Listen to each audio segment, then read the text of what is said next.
I was sent this bird feeder, and let me just show you how easy it was to assemble. So it came with straightforward instructions, and it's also made with weather resistant metal.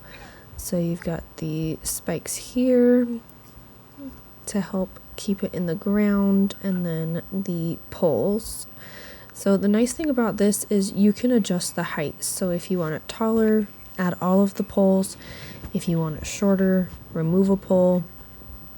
Easy to use. It's pretty sturdy, very hassle-free, makes a great gift.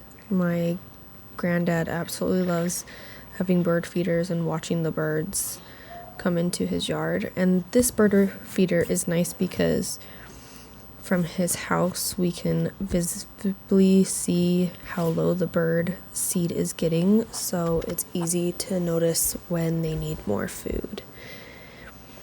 So you spin all these pieces together. The hardest part is making sure it just all snaps together clearly, which really isn't that hard. I just had to make sure that the little slots right here were where they were supposed to be before I could screw it on any farther.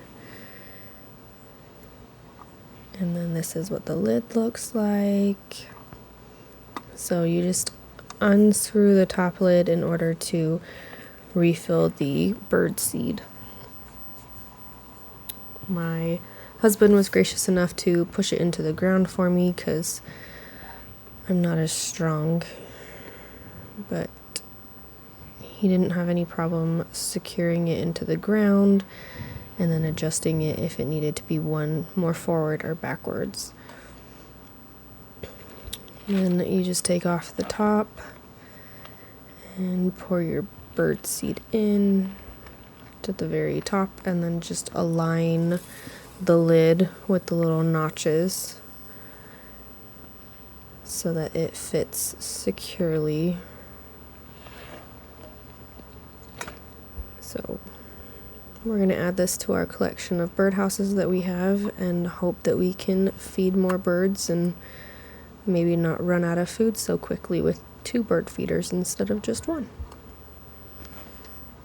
It makes a great gift and we love it.